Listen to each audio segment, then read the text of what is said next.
नमस्कार news group को स्वागत करुच्ची मु तपन जितेबाला राज्य में आलू संकट जारी रही से बेले मंत्री कृष्णचंद्र पात्र गोटे बड़ बयान देती दिल्ली में कृष्णचंद्र पात्र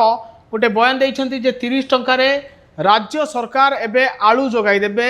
खाउटी मानक 30 टंकार राज्य सरकार आलू जगैदेवे। आपको कही रखे जे आलू संकट भितर जो पश्चिमबंग गाड़ी ओडिशा आसीपारुनी और पश्चिमबंगर पुलिस प्रशासन आलू गाड़ी अटकाउछंती यूपी आलू आसीपारिनी जहाँफल कि राज्य में गोटे आलू संकट जारी रही 15 दिन हेब जहाँफल कि अनेक असंतोष खाउटी देखा गोदाम रे आलू शून्य रही है। राज्य सरकार गोटे बड़ पदक्षेप नहीं कृष्णचंद्र पात्र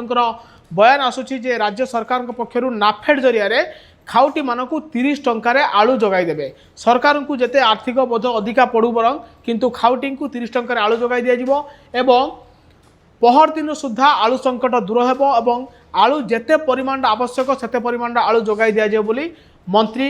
दिल्ली में कृष्णचंद्र पात्र गोटे बयान देइछंती। वर्तमान समय आप जानते जे आलू संकट को नहीं ओडिशा पश्चिमबंग गोटे प्रकार मुहांमुही परिस्थिति सृष्टि होती पश्चिमबंग पुलिस प्रशासन पक्षर आलू गाड़ी ओडिशा को छड़ा जाऊनी एवं जो कि पुलिस आपड़ देखिथे गतकाली पुलिस पश्चिमबंग पुलिस कि भाव में गोड़े गोड़े आलू गाड़ी की अटकाउला और आज तार प्रतिफलन मंगुली छक देखा मिली। सेठी पश्चिमबंग को खाद्य सामग्री नहीं जाऊथुबा ट्रक को अटकाई विभिन्न संगठन जेहेतु पश्चिमबंग ओडिशा को आलू छाड़ुनी तार गोटे प्रतिवाद करा से संपर्क से चित्र आप देखिंट किंतु एबे मंत्री कृष्णचंद्र पात्र ए आलू संकट को नहीं गोटे बड़ बयान देइछंती। राज्य जो खाउटी अच्छा से चाहिदा मेटाइवाई एवं अधिक परिमाण आलू किभली भाव में आसो तार गोटे व्यवस्था करा सफिशिएंट आलू पहर दिन सुधा ओडिशा रे पहुंचो बोली मंत्री कृष्णचंद्र पात्र जोगाण मंत्री कहउचंती एवं 30 टंकार राज्यर खाउटी मानकू नाफेड जरिया रे आलू जोगाई दिया जिवो ए प्रकार बयान कृष्णचंद्र पात्र देइचंती एवं आपन को कहि रखे जे मंत्री आउ गोटे कथा कहते पश्चिमबंग सहित आलोचना होती किंतु आलोचना सफल हो पारुनी जो कि आलू आसी पारुनी तेणु राज्य सरकार पक्षर गोटे नुआ